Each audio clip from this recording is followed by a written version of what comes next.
गणेशे नमः। जय श्री कृष्ण चैतन्य प्रभु नित्यानंद, श्री अद्वैत गदाधर शिवासादि गौर भक्त वृंदा। हरे कृष्णा कृष्ण कृष्ण हरे हरे, हरे राम राम राम हरे हरे। भक्ति स्वामी के सत्संग में आप सबका हार्दिक स्वागत है। हमने वैदिक साधन भक्ति 14वें अध्याय तक पूरा किया था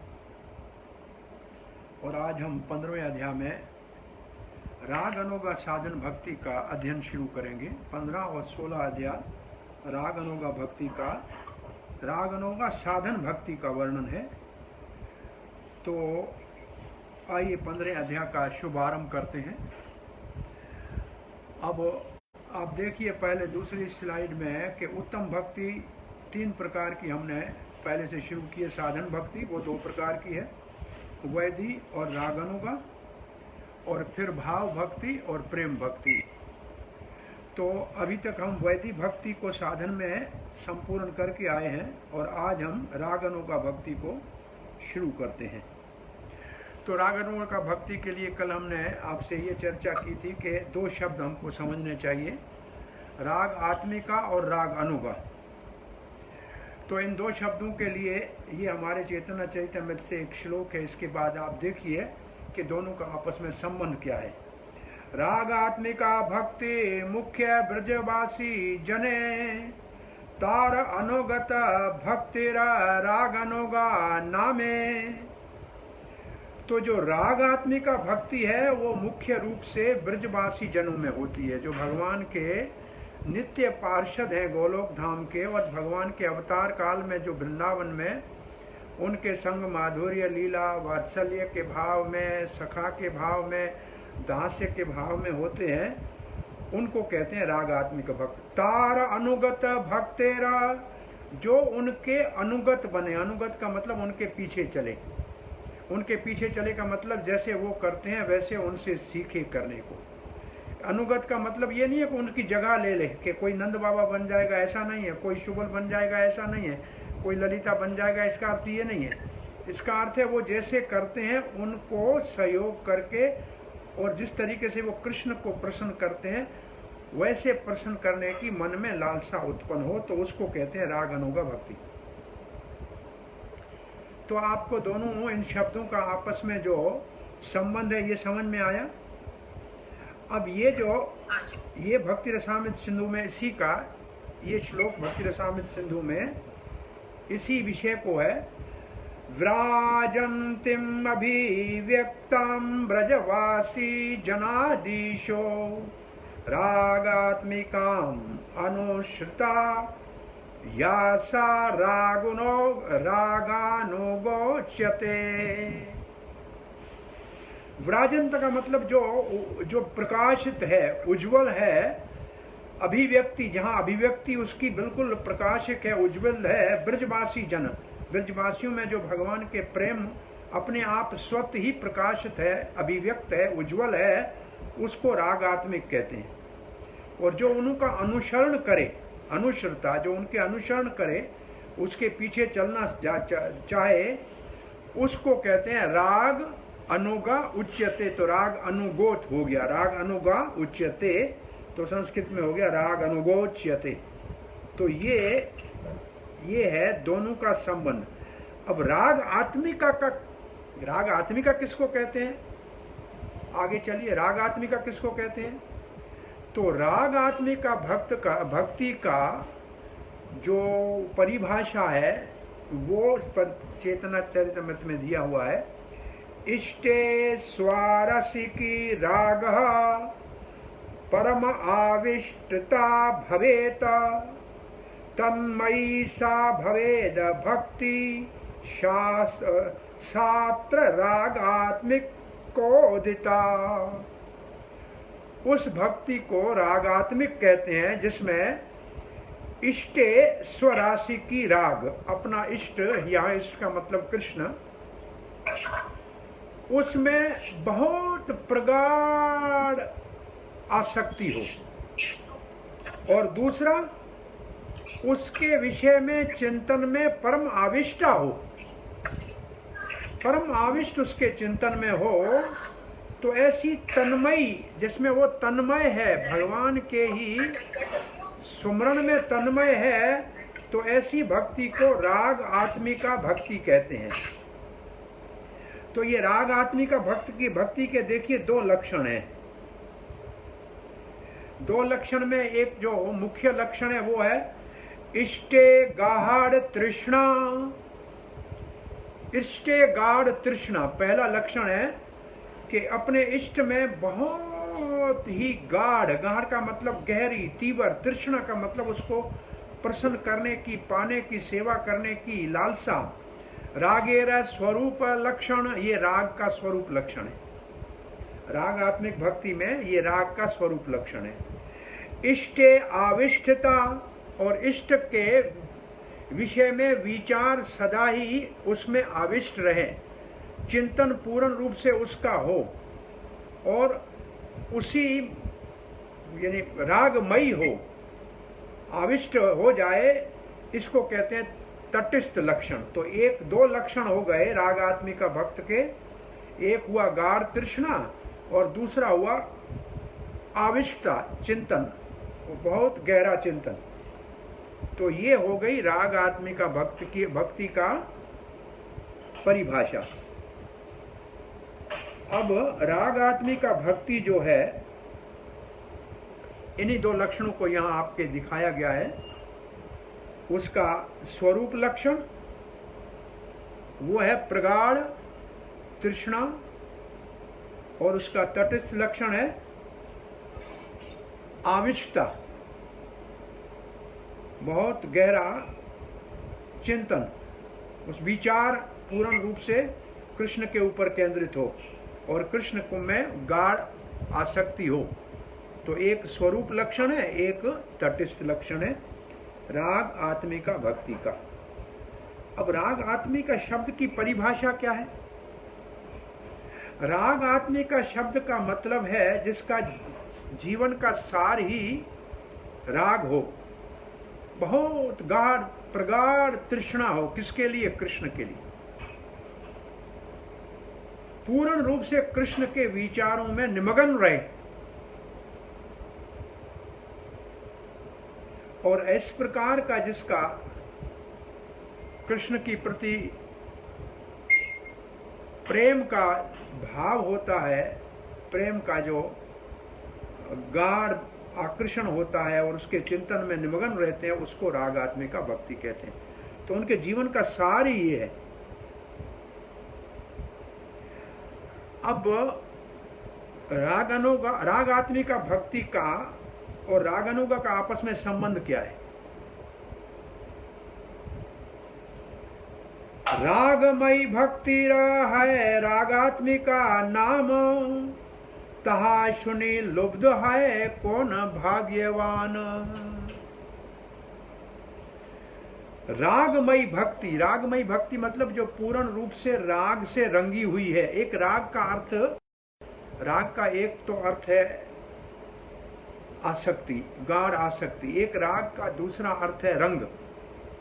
राग रंग को भी कहते हैं। जैसे आपने लाल चश्मा पहना है तो सब कुछ लाल दिखेगा। तो रागमयी का मतलब उनको कृष्ण के प्रेम का ऐसा रंग चढ़ा हुआ है, जहां देखते हैं, जो देखते हैं वो उसको सवाए कृष्ण के और कृष्ण के संबंध के अलावा और कुछ नहीं दिखता है। तो रागमयी भक्ति है राग आत्मिका नाम। ऐसी जो रागमयी भक्ति है, राग युक्त भक्ति है, उसको राग आत्मिक। तार सुनी, अगर ऐसी भक्ति के विषय में सुने, इसका मतलब भागवत के ऐसे भक्तों का भगवान के साथ प्रेम का चरित्र सुने, लुब्ध है, कोई अगर उसके ओर आकर्षित हो जाए, उसके हृदय में लोभ उत्पन्न हो जाए कि मेरे को भी ऐसे भगवान की सेवा करने का सौभाग्य प्राप्त हो, तो उसको कहते हैं वो कोई बड़ा भाग्यवान होगा। इसका मतलब भागवत सुनने से भगवान के भक्तों का भगवान के साथ जो प्रेम का आदान प्रदान है, जो नित्य भगवान के पार्षद हैं, जो भगवान लेके ही इसलिए आते हैं गोलोक धाम से। कृष्ण जब स्वयं भगवान अवतार लेते हैं ब्रह्मा जी के एक दिन में, 28वीं चतुर्युगी के द्वापुर के अंतिम चरण में, तब अपने साथ अपने सारे पार्षद साथ लाते हैं। बड़े गोप गोपियाँ, नंद यशोदा आदि माता पिता के वात्सल्य भाव के पोषण के लिए और उसके माध्यम से नए भक्तों को निमंत्रण देने के लिए वो भी इस भाव से भगवान की सेवा कर सकते हैं। ऐसे गोपी गणों को लाते हैं, माधुर्य रस के लिए सखाओं को लाते हैं, सेवकों को लाते हैं। तो वो उनकी भक्ति को देखकर, उनकी भक्ति को सुनकर और उसको प्राप्त, उस भाव को प्राप्त करने की अगर लोलुप्य हो, लोभ हो, तो उसको कहते हैं राग अनुगा भक्ति। तो अभी नीचे लिखा है, देखिए, लोभे व्रजवासीर भावे करे अनुगति, शास्त्र युक्ति नहीं माने राग अनुगार प्रकृति। लोभे ब्रजे वासीर भावे, जो ब्रजवासियों का भाव है, भाव का यह अर्थ है अगर नंद और यशोदा के अच्छा लगता है तो ये हुआ वात्सल्य भाव। अगर मधुमंगल का, श्रीधामा सुदामा का भगवान के साथ अच्छा लगता है लीला, तो ये हो गया सखा भाव। और गोपीगण का भगवान के साथ व्यवहार अच्छा लगता है तो ये हुआ माधुर्य भाव। ऐसे सेवकों का भगवान को श्रृंगार कराना अच्छा लगता है तो हो गया दास्य भाव। तो जो जो भाव है उस भाव की प्रति लोभ उत्पन्न हो जाए और उनके अनुगत बने, इनका मतलब उनके पीछे चले। वो कैसे कपड़े पहनते हैं, वो कैसे भगवान को प्रसन्न करते हैं, भगवान कैसे उनसे मिलते हैं, वैसे ही वो उनके पीछे चले, उनके अनुगत बने। अनुगत का मतलब है उसका फॉलोअर बने, उसके पीछे चले। शास्त्र युक्ति नहीं माने। अब इसके लिए नहीं भगवान के जा रहा कि वो शास्त्र ने कहा है इसलिए करो। शास्त्र का जो नेम है उसको जरूरत नहीं है कि शास्त्र कहे तब करे। वो तो उसको स्वतः अपने आप राग अनुगार प्रकृति, ये उनकी स्वभाव है। उनका स्वभाव ही इतना आकर्षित हो गया है उनके प्रति। अब वो जबरदस्ती, कैसे जैसे जबरदस्ती श्रवण करना है, जबरदस्ती कीर्तन करना है, ऐसे नहीं, स्वतः ही अपने आप। इसका मतलब ये नहीं है कि भक्ति के अंगों का वो पालन नहीं करता है, लेकिन अब वो शास्त्र के कहने के ऊपर और गुरुजी के केवल आदेश के ऊपर करता है, ऐसे नहीं। अब उसका स्वभाव ही ऐसा हो गया है, उसकी अभी कोई चिंता नहीं है, क्योंकि वो अपने आप स्वतः ही करने लग गया है। तो ये उसका स्वभाव होता है। अब एक बात और कल भी हमने कही थी, आप इस बात को थोड़ा ध्यान में रख लीजिए कि जो रागात्मिका भक्ति है, नेक्स्ट में जाइए, जो रागात्मिका भक्ति है वो साध्य है। साध्य का मतलब है वो पहले से सिद्ध है, उनको कोई साधन करने की जरूरत नहीं है, वो पहले परिपूर्ण रूप से भगवान के प्रेम में रंगे हुए हैं। राग अनुगा भक्ति साधन भक्ति है। जैसे वैदिक साधन भक्ति है, ऐसे राग अनुगा भक्ति साधन है। राग अनुगा भक्ति करके कोई सिद्ध हो जाए तो फिर वो रागात्मिक हो जाएगा। लेकिन जब रागात्मिक भक्ति हम कहते हैं तो ये साधन भक्ति है। तो ये अभी तक नेमों, साधन भक्ति के नेमों का इसमें पालन होता है, लेकिन किसी के कहने से नहीं, अपने आप स्वभाव से होता है। तो रागात्मिक का सिद्ध भक्ति है और राग अनुगा साधन भक्ति है। अपने पुस्तक में आप ये पूरा अध्याय पढ़िए। हम इसको, क्योंकि अब थोड़ा रास्ते खुले, हो सकता है कि 15 तारीख को हमको यहाँ से निकलना पड़े तो दूसरी जगह फिर व्यवस्था बने, तब तक हम चाहते हैं कि एक बार अब इसको हम पूरा कर दें आपके साथ। फिर कोई प्रश्न होंगे तो कथा करेंगे। तो यहाँ अब अपने पुस्तक में प्रभुपाद जी आगे लिखते हैं, ये राग आत्मिक का भक्त। देखिए एक बात ध्यान रखिए, पूरा अध्याय, पूरा 15वां अध्याय और 16वें अध्याय का पहला भाग जहां लिखा है संबंध, वहां तक राग आत्मिक का भक्ति का वर्णन है। और इसलिए है कि उसको समझने के बगैर बिना हम राग अनुगा को समझ ही नहीं सकते। और 16वें अध्याय में संबंध के बाद राग अनुगा भक्ति का अधिकार क्या है, उसका कैसे राग अनुगा भक्ति की जाती है, और राग अनुगा भक्ति के प्रकार क्या हैं उसका वर्णन उसके बाद 16वें अध्याय में करेंगे। तो अभी राग आत्मिका भक्ति 2 प्रकार की है। कौन सी? सिद्ध, जो भगवान के पार्षद है, वो 2 प्रकार की है। कौन से 2 प्रकार है? एक को कहा है अपने पुस्तक में, क्या लिखा है देखना, काम रूपा। काम रूपा जैसे गोपियां भगवान के साथ प्रेम करती हैं। और दूसरी का नाम रखा है संबंध रूपा, जिसमें वात्सल्य का संबंध है, सखा का संबंध है, दास्य का संबंध है। विशेष रूप से। हाँ जी, इसमें लिखा है इंद्रिय आकर्षण और संबंध रूपा। क्या लिखा है? इंद्रिय आकर्षण। हाँ, वो अंग्रेजी में सेंसुअल अट्रैक्शन है, लेकिन उसका जो रूपक गोस्वामी का नाम है लिख दीजिए काम रूपा। ओके।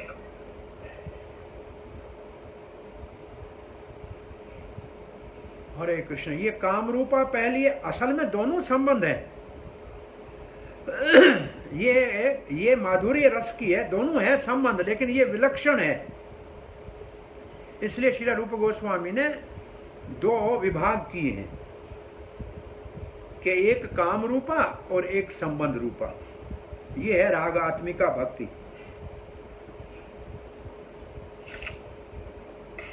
इसके बाद हमारे किताब में भक्ति रसामृत सिंधु में इस श्लोक 2 श्लोक है इनका।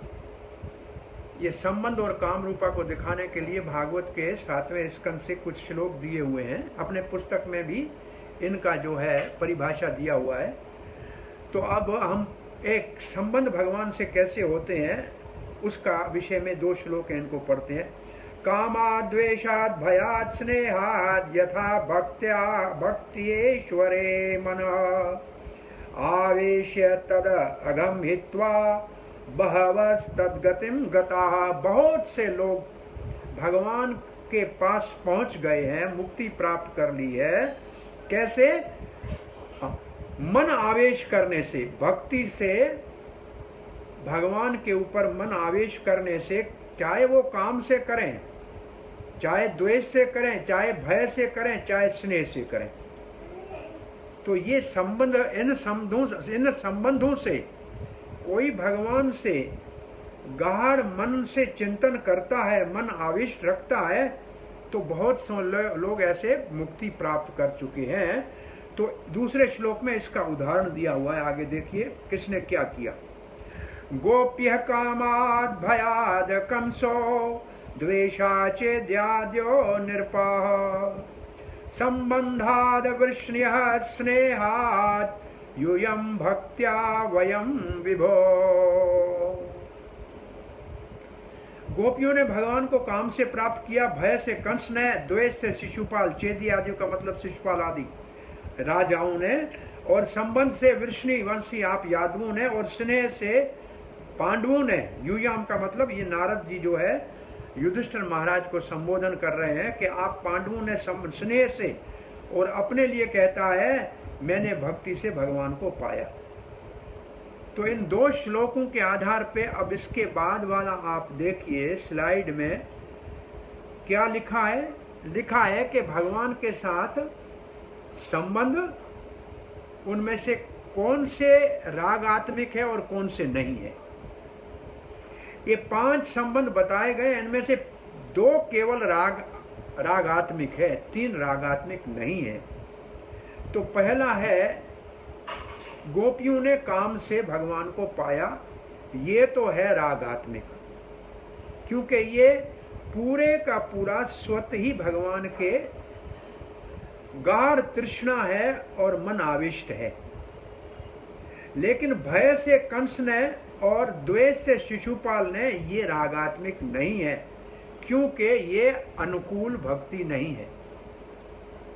अनुकूल ये न कृष्ण अनुशीलम नहीं है, इसलिए ये मुक्ति मिली है इनको, लेकिन ये रागात्मिक भक्त नहीं है।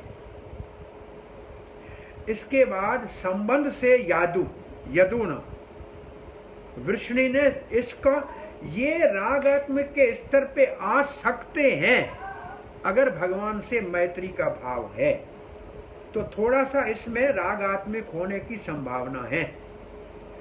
और स्नेहाद पांडव, पांडव भी रागात्मिक नहीं है। क्यों नहीं है? क्योंकि पांडवों को भी भगवान के वैभव को देखकर कभी कभी, जैसे अर्जुन कहता है भगवान के विश्व रूप को देखकर, सखेति मत्वा प्रसवम यदुक्तम, हे यादव, अरे आप महान हैं, मैंने आपको ऐसे कह दिया, मुझे क्षमा कर दो।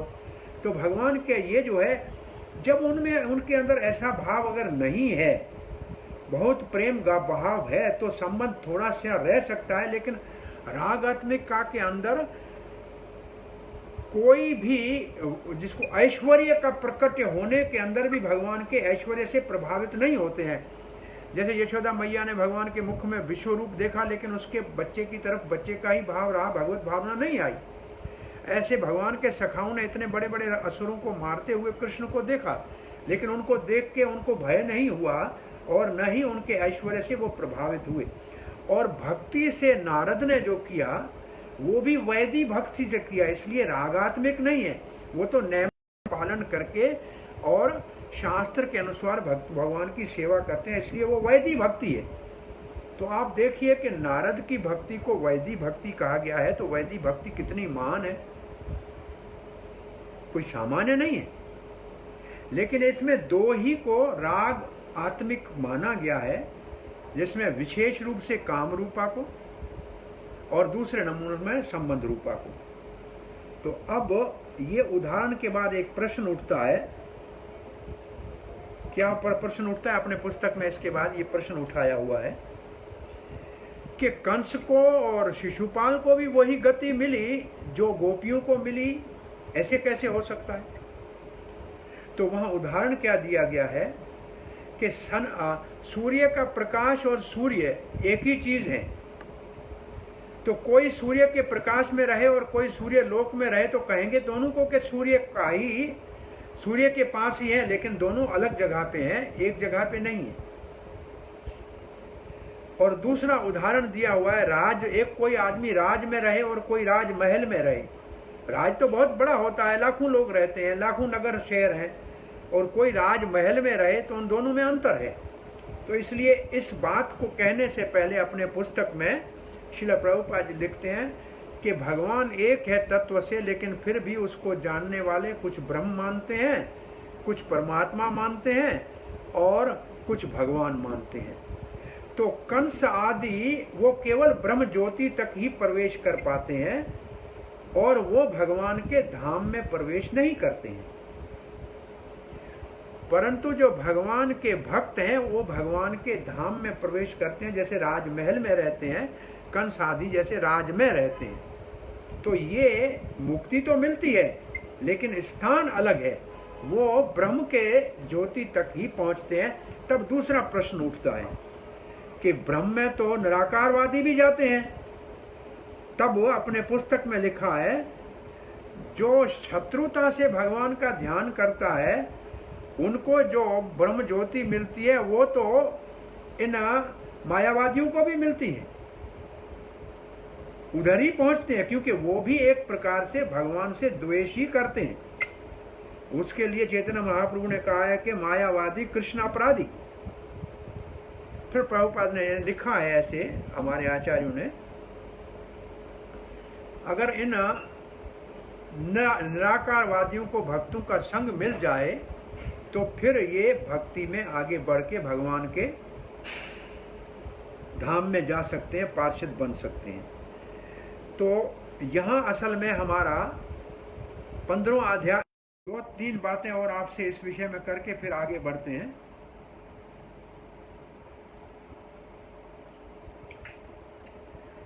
एक तो है कि द्वेष से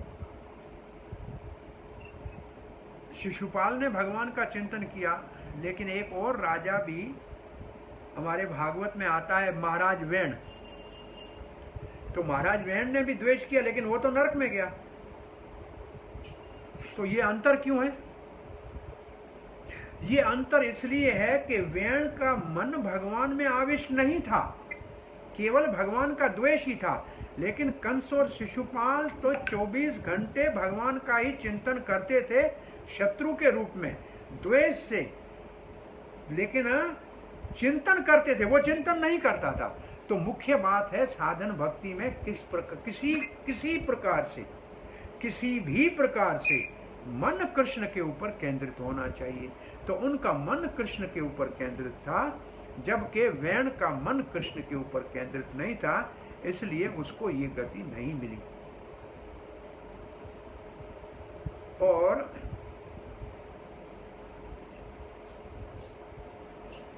दूसरा प्रश्न क्या इसमें उठ रहा था,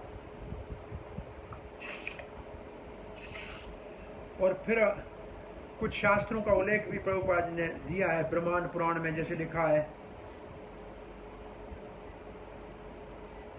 कि जैसे भगवान असुरों को मारते हैं वो भी भगवत धाम जाते हैं, ऐसे निराकारवादी भी भगवत धाम जाते हैं।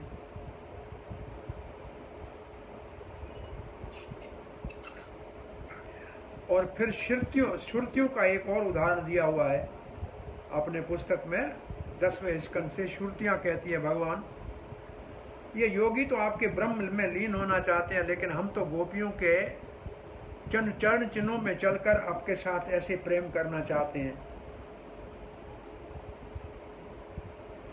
इसके बाद एक और शब्द को अपने यहाँ अपने पुस्तक में काम शब्द गोपियों के लिए जो है, वहाँ एक आप लोग दो बातें समझ लीजिए। एक होता है आध्यात्मिक काम, एक होता है भौतिक काम।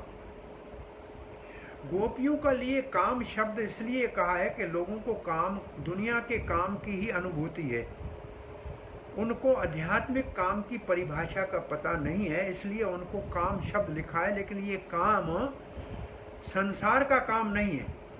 तो आध्यात्मिक काम और भौतिक काम में अंतर क्या होता है? आध्यात्मिक काम में जिससे प्रेम करते हैं उसको सुख देना उद्देश्य होता है, और भौतिक काम में अपनी इंद्रियों को सुख देना, ये अंतर होता है। भौतिक काम का अर्थ है अपनी इंद्रियों की तृप्ति के लिए काम करना, और आध्यात्मिक काम का अर्थ है कृष्ण की इंद्रियों के तृप्ति के लिए काम करना। तो गोपियों का सारी चेष्टाएं कृष्ण को प्रसन्न करने के लिए थी। तो ये जो काम है ये आध्यात्मिक है, इसके अंदर लेश मात्र भी भौतिक काम का गंध नहीं है। इसलिए दो उदाहरण प्रभुपाद, एक तो रूप गोस्वामी जी ने उदाहरण दिया है और एक प्रभुपाद ने उसमें और जोड़ दिया है। प्रभुपाद जी लिखे, श्री रूप गोस्वामी लिखते हैं, गोपियों का काम अगर भौतिक और निंदनीय होता तो बहुत महान भक्त उद्धव, जिसको भगवान ने ब्रज में भेजा था, वो गोपियों की सराहना करके उनका अनुगत क्यों बनना चाहता? और प्रभुपाद जी उसमें और जोड़ देते हैं कि चैतन्य महाप्रभु सन्यास के बाद कटर नेम सन्यास के पालन कर रहे थे, बहुत सख्ती से स्त्री से संभाषण भी नहीं करते थे, लेकिन फिर भी उन्होंने कहा उपासना कैसी करनी चाहिए? वृग वधु वर्गेण केचिद उपासना, वह उपासना भगवान की ऐसे करनी चाहिए जैसे गोपियां करती है। तो इसका मतलब गोपियों का काम सामान्य नहीं था। चैतन्य चरितामृत से कविराज गोस्वामी कहते हैं गोपियों का जो काम है वो है सोना, और जो काम है संसार का वो है लोहा। दोनों में इतना अंतर है। तो ये सब चीजें अपने आप देखेंगे लास्ट पार्ट में वही जो इंद्रिय आकर्षण वाला काम रूपा भक्ति का वर्णन किया गया है,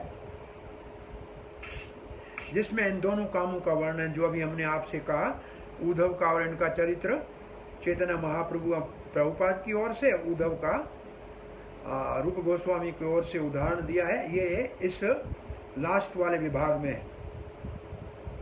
फिर एक और लास्ट में श्रील रूप गोस्वामी ने गोपियों के काम को विशेष बताने के लिए एक उदाहरण दिया है जो अपने पुस्तक में अंतिम परिच्छेद में है।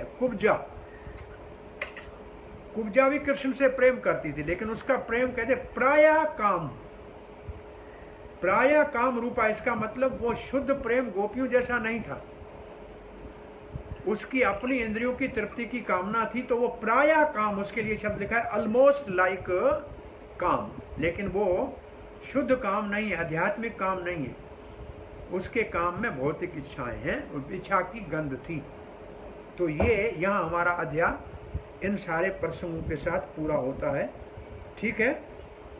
प्रभु, एक लाइन है कि आपके सर्प जैसे हाथों का आलिंगन करने वाली तथा कामवासना से पीड़ित गोपियों ने भी वही सिद्धि प्राप्त की। इसका एग्जाम्पल कैसे समझ सकते हैं आप ये कि आपके सर्प जैसे हाथों के आलिंगन करने वाली? इसका मतलब वही है जैसे हमने पहले कहा कि वो द्वेषी है वो ब्रह्म ज्योति में जाते हैं, और ये जो है ये भगवान के धाम में जाते हैं। वो दोनों में इतना वही बात जो ऊपर दो एग्जाम्पल दिए हैं, सन और सनशाइन का, सूर्य और सूर्य के प्रकाश का, और फिर और राजा और राजमहल का, वो दोनों उदाहरण यहाँ लगेंगे। ठीक है प्रभु, इसमें जो दो आपने बताए हाँ संबंध, और ये संबंध में जनरली सारे वो आते हैं जैसे कि जो गाँव में चराते हैं और गोपाल बाल हैं, ये सारे संबंध उसमें आ जाते हैं। संबंध में आएगा वात्सल्य, सखा और दास। ओके। अब हम हरे कृष्ण प्रभु जी। हाँ जी, हाँ जी। प्रभु जी, छोटा सा क्वेश्चन ये था कि जैसे आपने बताया कंस का, शिशुपाल का, लेकिन वो जो 3 जन्म तक मतलब भगवान के दुश्मन बने, लेकिन वो तो द्वारपाल थे भगवान के, तो 3 जन्म तक उन्होंने ब्रह्म ज्योति में गए और उसके बाद सीधे भगवान के धाम को गए। एक तो ये, और फिर दूसरा अजामिल की भक्ति को हम कैसे समझें जिसने अंतिम समय में भगवान का सिर्फ भगवान का स्मरण करा।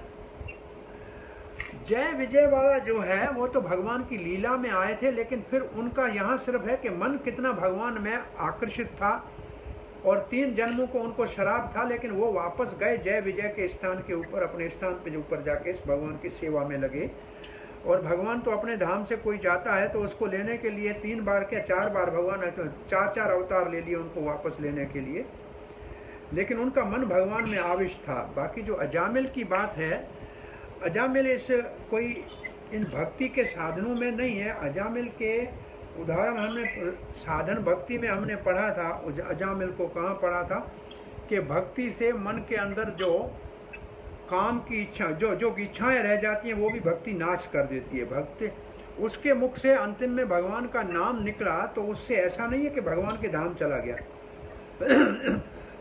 अजामिल को एक और अवसर मिला, एक मौका मिला, उसके बाद अजामिल ने जाके फिर अच्छी तरह से नाम जपा और वो हरिद्वार चला गया, उसके बाद भगवत धाम गया। तो अजामिल सीधा केवल उस नाम आभास के कारण कोई भगवत धाम नहीं गया, लेकिन उसको एक सेकंड चांस मिला, दूसरा मौका मिला। नहीं, हाँ प्रभु जी, लेकिन उसकी भक्ति को हम क्या बोलेंगे? भक्ति को कौन सी भक्ति मानी जाएगी? अजामिल की भक्ति वैदी साधन है, राग वाली भक्ति नहीं है। वैदी, एक तो नारायण का नाम ले रहा था, वैकुंठ जाएगा तो वैदी भक्ति, वैदी साधन भक्ति। और फिर वैदी साधन भक्ति से वैदी साधन भाव उत्पन्न होगा, वैदी साधन भाव से वैदी साधन वैदी प्रेम होगा। तो ये हम आगे कल तक पढ़ेंगे, तब समझ जाएंगे कि हमारा देखो साधन भक्ति का उद्देश्य क्या है। साधन भक्ति हम करते हैं, उसका उद्देश्य भाव भक्ति को जागृत करना। तो प्राय सवाय गोपियों के अनुगत, सवाय ब्रजवासियों के अनुगत बाकी सारी वैदी साधन भक्ति है। और वैदी साधन भक्ति सीधा ही करता रहे तो उसका लक्ष्य वैकुंठ है। लेकिन राग अनुगा केवल भक्ति है जो गोलोक वृंदावन धाम ले जा सकती है, और वैकुंठ कम नहीं है। नारद, जैसे नारद का वैदिक भक्ति का आचार्य यहाँ दिखाया गया है इस उदाहरण में, बहुत ऊपर का स्तर है। तो अजामिल की भक्ति वैदिक साधन भक्ति में आएगा। और कंस शिशुपाल आदि की कोई भक्ति नहीं है, उनका केवल मन भगवान में आविष्ट है। मुख्य बात यह है, क्यों, इसलिए उसको साधन माना जाए, क्योंकि साधन का उद्देश्य होता है मन भगवान में लगना चाहिए। तो उनका मन भगवान में इतना, नारद जी कहते हैं भक्तों का मन इतना भगवान में नहीं लगता है जितना कंस का भगवान में मन लगा हुआ था। इतना मन भक्तों का नहीं लगता है जितना कंस का लगा हुआ था। इतना तीव्र से 24 घंटा भगवान का ध्यान करता था, भगवान का स्मरण करता था। आपने ये पूरा अध्याय पढ़ा है बेटा? अब पढ़ा है तो जी प्रभु जी, पढ़ा था प्रभु जी। हाँ, तो ऑलमोस्ट मैंने इसको कवर किया है। थोड़ा सा मैं चाह रहा हूँ कि एक बार आपको पूरा हो जाए, फिर ये पूरी हो जाए। 2-3 दिन हमारे पास और है, 12, 13, 14 फिर 2 दिन मेरे पास और है। फिर मैं ट्रैवल करता हूँ, फिर दोबारा जब संपर्क 1-2 दिन के बाद होगा तब देखेंगे। लेकिन मैं चाहता हूँ एक बार आपको ओवरव्यू हो जाए इसका, तो अच्छा है। ठीक है, जी प्रभु जी। तो 16वां अध्याय आपने पढ़ा नहीं होगा, तो 16वें आप बता दीजिए, फिर पढ़ लेंगे। आप जैसे देखिए 16वें अध्याय में पहले भाग में देखिए यही आगे चल रहा है। राग आत्मिका भक्ति ही आगे चल रही है। वहां काम रूपा हमने पूरा कर लिया, ये संबंध रूपा है। तो जो राग आत्मिका भक्ति 2 प्रकार की है, उसमें से 15वें अध्याय में एक ही भक्ति का वर्णन हुआ, काम रूपा का, वो इंद्रिय आकर्षक वाली। अब संबंध रूपा का वर्णन यहाँ लिखा हुआ है।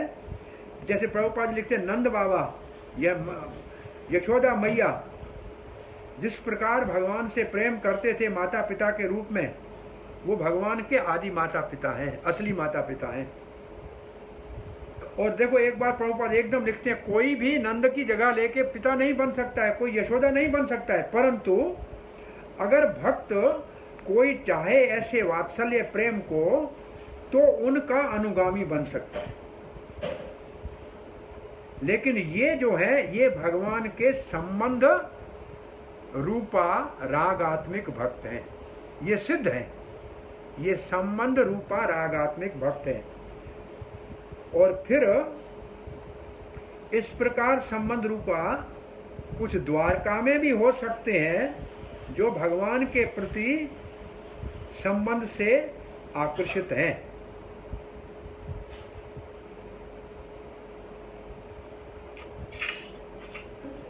अभी कृष्ण के प्रति जो रागात्मिक प्रेम है, जो वृष्णियों का है, द्वारका वासियों का है, ये उनके अंदर, जैसे वृंदावन वालों का है, ये स्वतः उनके अंदर पहले से है, साधन करने की जरूरत नहीं है, पहले से सिद्ध है। वो उस स्तर के ऊपर है जहां उनको कोई साधन के नियम पालन करने की आवश्यकता नहीं है। अब यहाँ इतना ही जो है संबंध रूपा का यहाँ वर्णन किया है। और श्री रूप गोस्वामी ने लिखा है कि मैं ज्यादा वर्णन इसलिए नहीं कर रहा हूं कि ये बहुत बड़ा ये विषय नहीं है हमारा। यहाँ ये राग आत्मिका यहाँ इसलिए बोली जा रही है क्योंकि राग अनुगा समझने के लिए राग आत्मिका का समझना जरूरी है। उतना ही यहाँ उसका वर्णन किया है। विस्तार से ये संबंध अनुगा क्या, संबंध आत्मिक क्या होते हैं, इसका वर्णन यहाँ विस्तार से नहीं किया गया है। केवल इतना किया गया है ताकि हम राग अनुगा को समझने के लिए राग आत्मिक की परिभाषा समझ लें। तो अब इसके बाद आप देखिए एकदम यहां से जहां लिखा है राग अनुगा का अधिकार या एलिजिबिलिटी, क्या लिखा है? राग अनुगा भक्ति की पात्रता जो ये है, योग्यता, पात्रता, यहां से असल में राग अनुगा भक्ति की चर्चा शुरू हो रही है। यहां तक सारी राग आत्मिका भक्ति थी, ठीक है। तो अब फिर आप स्लाइड पे एक बार आइए, तो स्लाइड से चलते हैं थोड़ी देर और फिर इन परिच्छेदों को एक नजर देखते हैं। स्लाइड में एलिजिबिलिटी जो है, पात्रता या योग्यता, कौन राग अनुगा भक्ति करने का अधिकारी है, ऐसे मान लो, समझ लो। तो ये भक्ति रसामृत सिंधु और चैतन्य चरितमृत से श्लोक दिया है। तत्तद्भावादि माधुर्ये श्रुते धीर यद अपेक्षते नात्र शास्त्रम न युक्तिम च तल लोभ उपत्ति लक्षणम। तत्तद भाव आदि माधुर्य, तत्तद भाव आदि का मतलब जिसको जिस भक्त का जैसा भाव है, माधुर्य है, वात्सल्य है, सखा है, दास्य है, जो भी भाव है, श्रुते उसको सुनने से, धीर यत अपेक्षते कोई धीरजवान उसको प्राप्त करना चाहे, उसको लेना चाहे, न शास्त्र, वो शास्त्र की युक्ति की जरूरत नहीं है, उसके लिए एक ही पात्रता है, तल्लोभ उपपत्ति लक्षणम, उसके अंदर लोभ होना चाहिए। क्या लोभ होना चाहिए? इसका राग होना चाहिए, उत्पन्न होना चाहिए। लोभ तो पहली पात्रता है राग अनुगा भक्ति के करने के लिए, हृदय में लोभ उत्पन्न हो।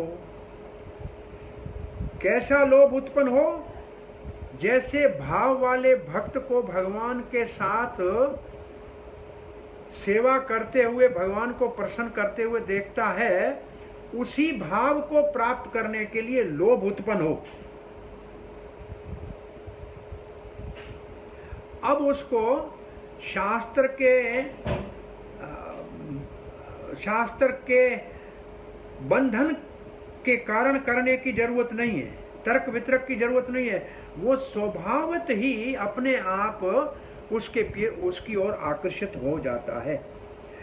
आपको कभी देखना है तो दामोदर लीला मेरे ख्याल में 9वां अध्याय है 10वें स्कंद का, उसमें तीसरे या चौथे श्लोक में जहाँ यशोदा मैया दही का मंथन कर रही है, उस श्लोक के तात्पर्य में पढ़ना तो प्रभुपाद ने लिखा है, जो वात्सल्य प्रेम करना चाहता है उसको ऐसे यशोदा मैया को मंथन करते हुए कैसे वस्त्र पहने हैं, कैसे वो भाव है उसके, ऐसा अनुगामी बनना चाहिए। वो एक तात्पर्य आप दामोदर लीला में पढ़ के देखें, उसमें प्रभुपाद जी ने कैसे करना चाहिए वो लिखा है। तो अब दूसरी स्लाइड में देखिए कौन सा श्लोक निकाला है कोई? क्या कौन सा श्लोक? मैं देख रही हूँ कौन सा था, 4th है 5th है। Why Mata Yashoda was churning but lord Krishna rejoiced like, ये नहीं है। नहीं यहाँ नहीं होगा अभी। तो नेक्स्ट में जाइए।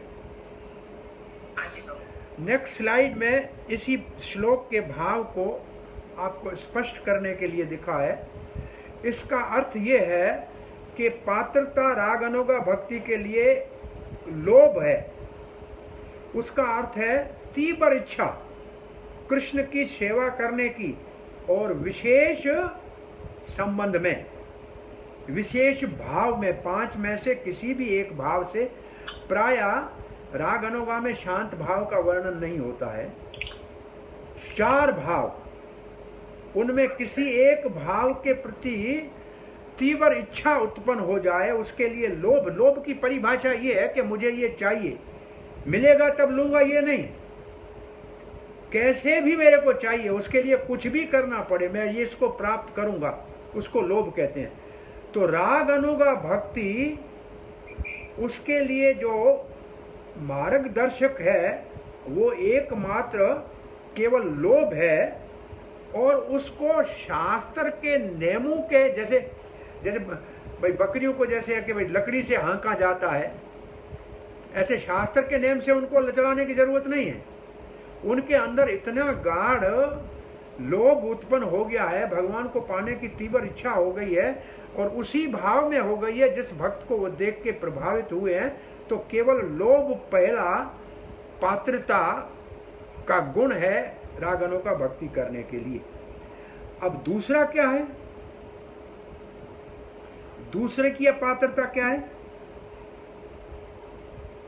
ये बहुत महत्वपूर्ण है। आपने यहां प्रभुपाद जी ने लिखा भी है, आप पढ़ेंगे तो राग अनुगा में लोभ कौन से स्तर पे आएगा? तब आएगा जब अनर्थ से निवृत्ति हो गई है और निष्ठा तक पहुंच गए हैं। इसका मतलब है, नेक्स्ट स्लाइड में जाइए, राग अनुगा भक्ति करने के लिए शुभ आरंभ होता है अनर्थ निवृत्ति के बाद। जब निष्ठा के ऊपर आए तब राग मार्ग का साधन शुरू कर सकता है। इसके बाद प्रभुपाद जी लिखते हैं सावधान करने के लिए कि अनर्थ निवृत्ति से पहले अगर कोई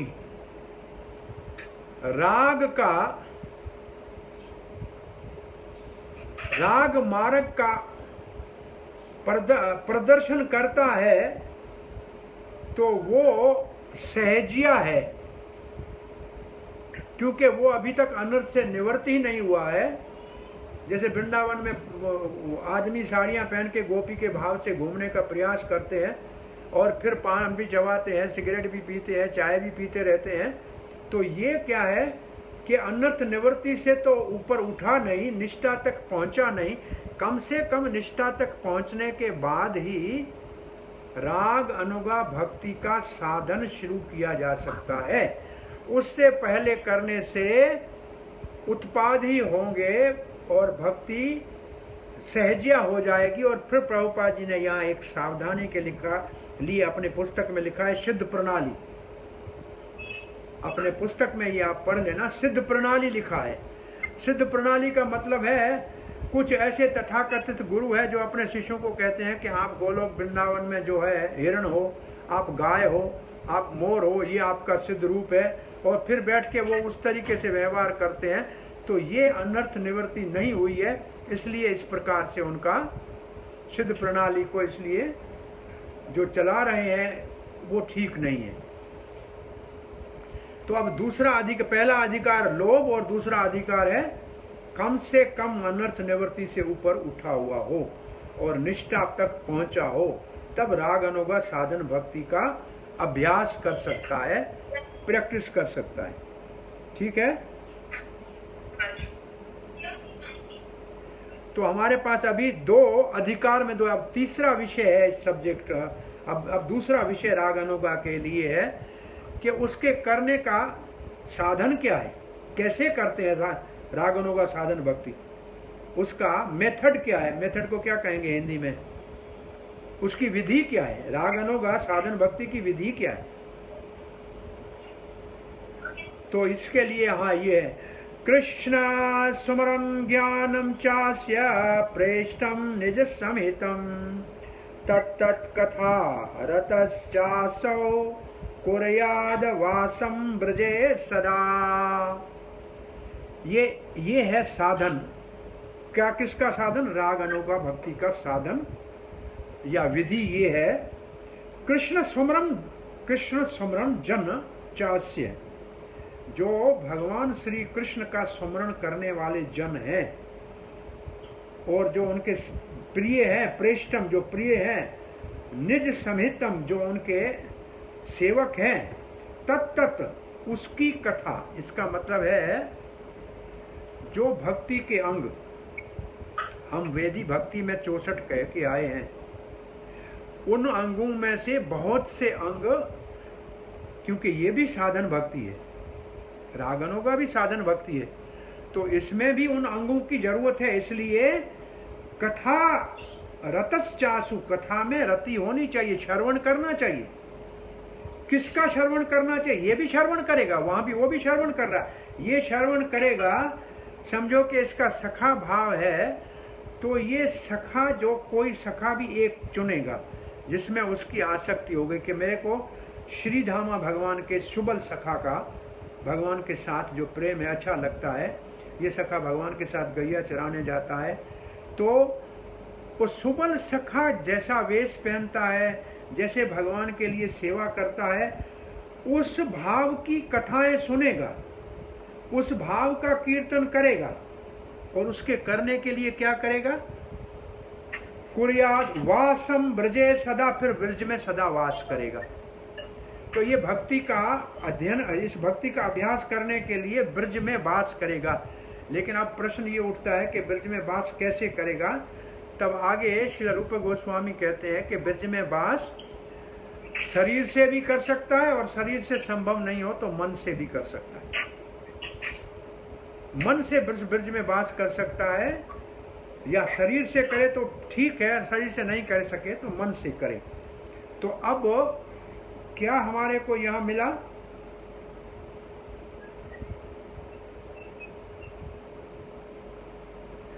अब इसी श्लोक को चैतन्य चरितमृत में सामान्य भाषा में कहा गया है, दास सखा पित्र आदि प्रिय सिर गण राग मार्गे निज निज भावेर गणन। कृष्ण के बहुत प्रकार के भक्त हैं, कोई सेवक हैं, कोई मित्र हैं, कोई माता पिता हैं और कोई प्रेमी हैं, जो भगवान के रागात्मिक भक्ति में स्थिर हैं। अब जो राग अनुगा भक्ति उनमें से जिसको चुनता है, जिस भाव को चुनता है, उसके अनुगत होके वो राग अनुगा भक्ति का शुभारंभ करता है। अब ये स्लाइड में 3 बातें आपके पास है। नेक्स्ट स्लाइड में 3 बातें आपको बताई जा रही हैं। कैसे साधन करना चाहिए राग अनुगा साधन भक्ति का? पहला, सदा कृष्ण के विषय में और उस विशेष भक्त के विषय में जिसका हम अनुगामी बनना चाहते हैं, जो वृंदावन का भगवान का पार्षद है, उसके चरण चिन्हों में चलने का अभ्यास करना, इच्छा करना और अभ्यास करना। दूसरा, उस संबंध वाले सखा के भाव के विषय में जो जो कथा आदि है उसको सुनना। और तीसरा, इस श्लोक में साधन में क्या लिखा है? ब्रज में वास करना, शरीर से या मन से। तो राग अनुगा साधन के लिए लोभ चाहिए, पहली पात्रता। दूसरा, अनर्थ निवृत्ति से ऊपर उठना चाहिए, तब इसका अभ्यास कर सकता है। और अभ्यास करने के लिए पहले तो बहुत सुनना पड़ेगा भागवत, और किसी अपने आप स्वतः मन आकर्षण किसी भगवान के विशेष भक्त में हो जाए, चाहे सखा भाव का हो, चाहे वात्सल्य भाव का हो, चाहे माधुर्य भाव का हो, चाहे दास्य भाव का हो।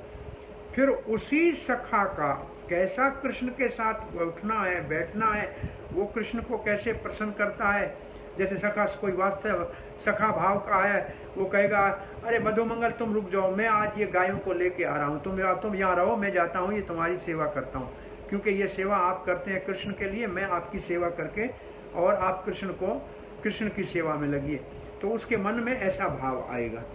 तो उसी सखा के भाव में, उसी वात्सल्य के भाव में और उसी विषय में कथा सुनता रहे और ब्रज में मन से या शरीर से रहने का अभ्यास करे।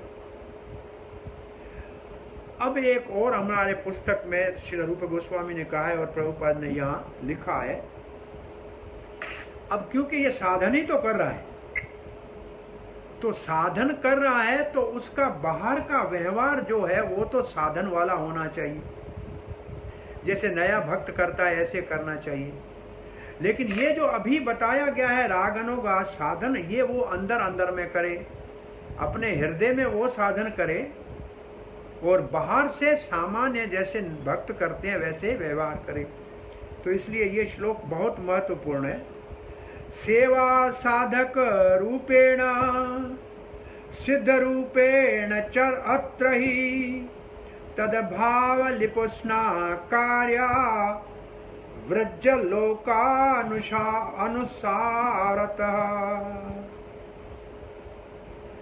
सेवा साधक रूपेण, जैसे साधक नाम जपता है, टाइम से भागवत में जाता है, मंगला आरती जाता है, भक्तों का संग करता है, वो तो करता रहे बाहर से। सिद्ध रूपेण चत्र ही, और अंदर में जो उसका सिद्ध भाव उदय हो रहा है, तद भाव लिप्सुना, मानो सखा का भाव है तो सखा अंदर में उस सखा का चिंतन करे कि वो सखा कैसे कृष्ण की सेवा में लगा है। जो ब्रज में लोग रहते हैं उसके उनका अनुसरण हो जाए, उनके पीछे चले। तो एक तो बाहर से भक्ति करनी है, एक अंदर से करनी है। तो ये इस साधन में बहुत महत्वपूर्ण है। चाहे रागनों का साधन कोई करता है, फिर भी बाहर से उसको सामान्य साधन को छोड़ना नहीं चाहिए। तो साधन सेवा साधन साधक रूप और सिद्ध रूप में उसका चिंतन करे। तो आगे चैतन्य चरितमृत में इसी को और सरल दोबारा लिखा है। बाह्य अंतर या दुई साधन, एक बाहर का साधन है, एक अंदर का साधन है। बाह्य साधक देह करे श्रवण कीर्तन, बाहर जो साधक के शरीर में श्रवण कीर्तन करे जैसे सब भक्त करते हैं। मने निज सिद्ध देह करे भावन, और अपने मन में अंतरंग साधन ऐसे करे कि मैं अब सुबह सखा के पीछे ग्वाल बाल हूँ और गायों को चराने के लिए जा रहा हूँ, मैं उसकी सहायता करूँगा, उसकी गायों को लेके आ जाऊँगा, गायों को पानी पिला के आ जाऊँगा, घास खिलाने के लिए जाना पड़ेगा। ऐसा उसका अंदर में ये भाव है।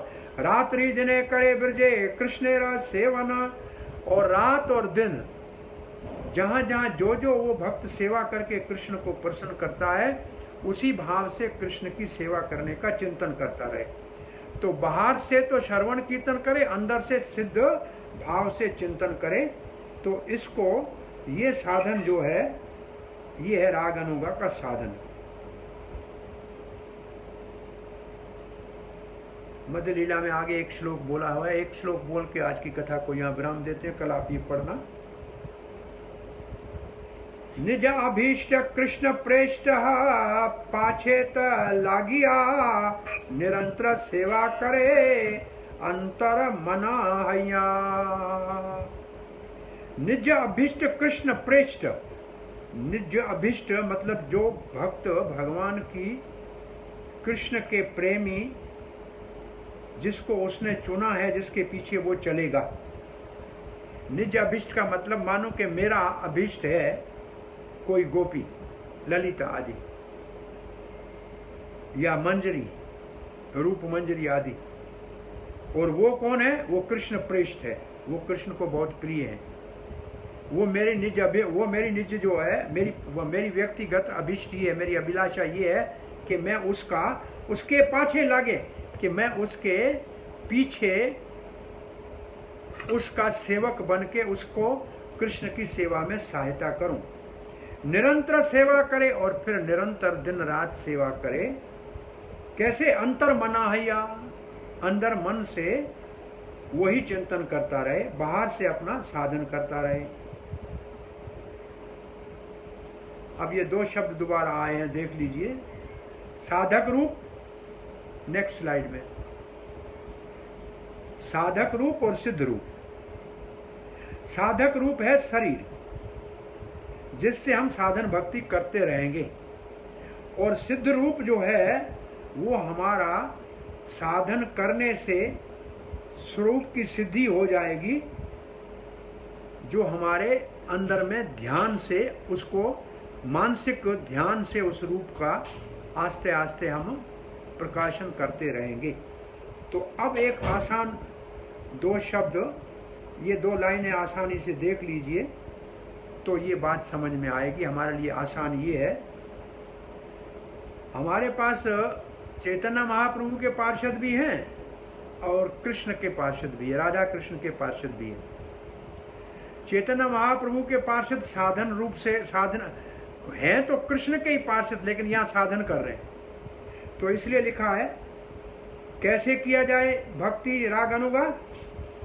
मन से विशेष चुने हुए भक्त के चरण चिन्हों में चलकर और अपने सिद्ध रूप से सेवा करें।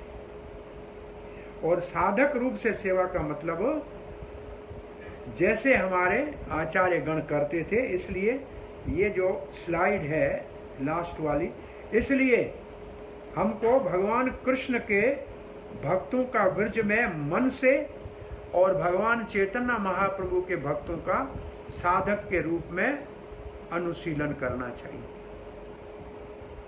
जैसे रूप गोस्वामी जब करते थे संख्या पूर्वक नाम गानन, वो शास्त्र पढ़ते थे, तो ऐसे हमारे को बाहर से वैसे साधन करना चाहिए जैसे चैतन्य महाप्रभु के लीला के पार्षद करते थे। और अंदर से हमारे को जैसे ब्रज की लीला में राधा कृष्ण की सेवा में जो भक्त है, उनका मानसिक या आंतरिक या अंदर में सिद्ध भाव से उसका जो है साधन करना चाहिए।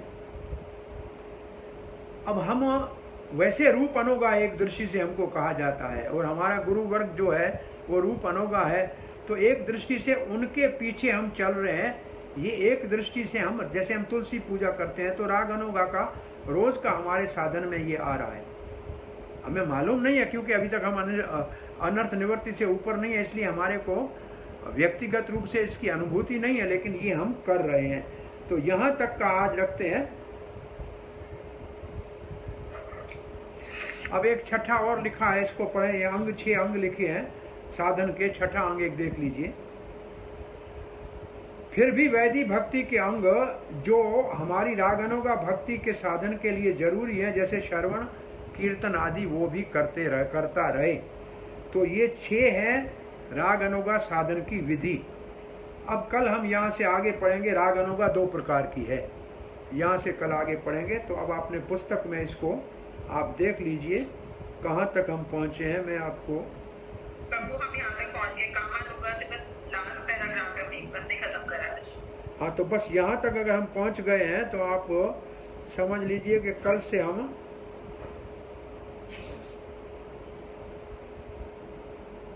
हाँ यहाँ तक हम पहुँच गए। यहाँ से फिर आगे कल बढ़ेंगे और भगवान ने चाहा तो कल भाव भक्ति वाले सेक्शन में भी प्रवेश करेंगे। तो आपका कोई प्रश्न है, कोई जिज्ञासा है, पूछ लीजिए। मेरे ख्याल में सब कुछ स्पष्ट हो गया, कुछ रह गया है तो आप फिर पूछ सकते हैं।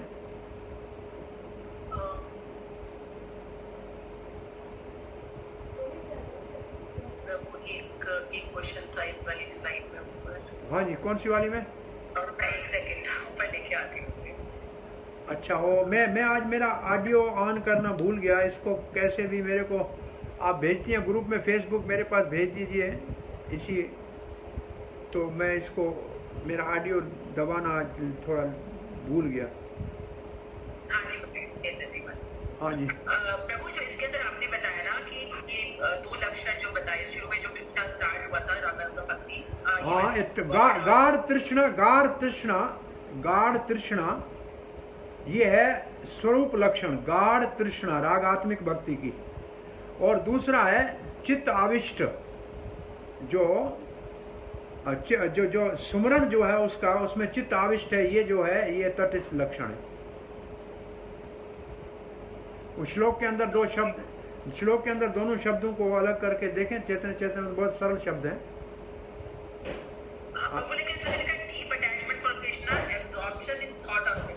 तो इनके लिए आप सीधे से ऊपर से जो जो जो जो चेतना चैतन्य के शब्द है वो ले लीजिए ना आप।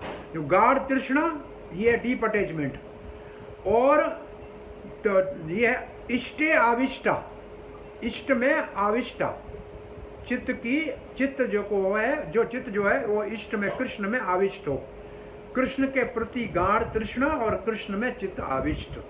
तो ये दो शब्द जो है ना वहाँ ऐसे के ऐसे रख दीजिए, क्योंकि हमारी भाषा में इसको समझना मुश्किल नहीं है। लेकिन वो दोनों का मतलब तो एक ही है ना, कि मतलब भगवान में नहीं, दोनों में अंतर है। उसमें वो जो सेकंड रिलेशन है वो उसका तो स्वतः आकर्षण है, लेकिन उस आकर्षण के कारण अब वो सारा दिन चिंतन करता रहता है। इसको, इसके लिए अगर माता है तो इसके भोजन का व्यवस्था करना है, अब इसके कपड़े कहाँ रखे हुए हैं, इसके बाद ये कब सोएगा, कब उठेगा, ये चिंतन उसका 24 घंटे क्या करता है उसका चिंतन रहे। और ये जो पहला वाला है ये तो उसके प्रति गाढ़ प्रेम है, लेकिन उस प्रेम के लिए क्या क्या क्रियाएं करने हैं उसके लिए चिंतन 24 घंटे करता रहता है कि इसके बाद ये उठेगा कितने बजे, इसको ये चाहिए, इसके बाद ये इसको ये खिलाना है, इसके बाद इसके लिए ये कपड़े, इसके बाद इसके लिए गायों का ये व्यवस्था करना है, जो भी हो। तो वो चिंतन 24 घंटे उसका करना, और ये स्वतः उसका प्रेम होगा तब ये चिंतन कर सकेगा। तो वो प्राइमरी वो है, स्वरूप लक्षण है गाढ़ तृष्णा।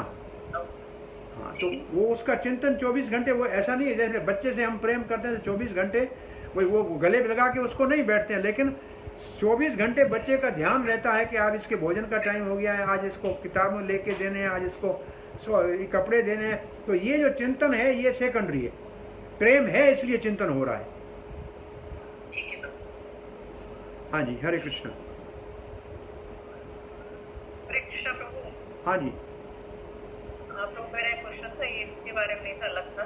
सपोज हम किसी के लिए भक्ति के हुए बढ़ाने के लिए माला करते हैं, कभी कभी बोला जाता है कि भक्ति बढ़नी है तो आप उसके लिए माला कीजिए, पर प्रभु अगर उसका खुद का कोई प्रयास नहीं है, अगर हम माला करते रहे पर वो कोई प्रयास नहीं कर रहा है बढ़ने के लिए, वो साधन भक्ति का अंग है, उसमें मन कभी लगेगा कभी नहीं लगेगा, लेकिन करते रहना चाहिए। अच्छा, हाँ, वो बढ़ेगा कि नहीं भक्ति में, मतलब अगर वो प्रयास नहीं कर रहा है?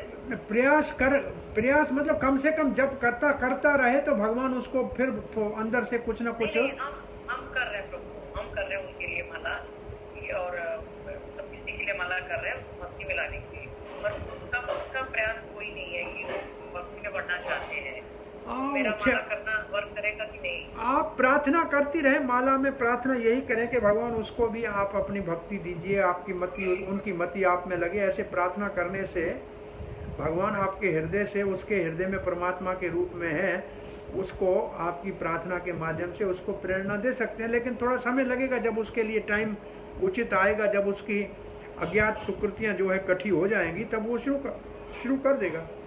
लेकिन आपकी प्रार्थना निश्चित रूप से प्रभाव डालेंगी। कब डालेंगी ये नहीं कहा जा सकता, लेकिन डालेंगी जरूर। प्रभु एक क्वेश्चन और है, हाँ किसी जी। ने पूछा आत्मा और चेतना, this is two different words. आत्मा का लक्षण है चेतना। चेतना मीन्स कॉन्शियसनेस, आत्मा मीन्स सोल। तो जो सोल का सिम्टम है वो चेतना है। तब ये कह सकते हैं कि जो आत्मा हमारे यहाँ बैठी है, जो हमारी बॉडी में जो पूरी फैली हुई है, दैट इज कॉन्शियसनेस। हाँ, जो चेतना है वो आत्मा के कारण है। आत्मा का लक्षण है चेतना। ठीक है।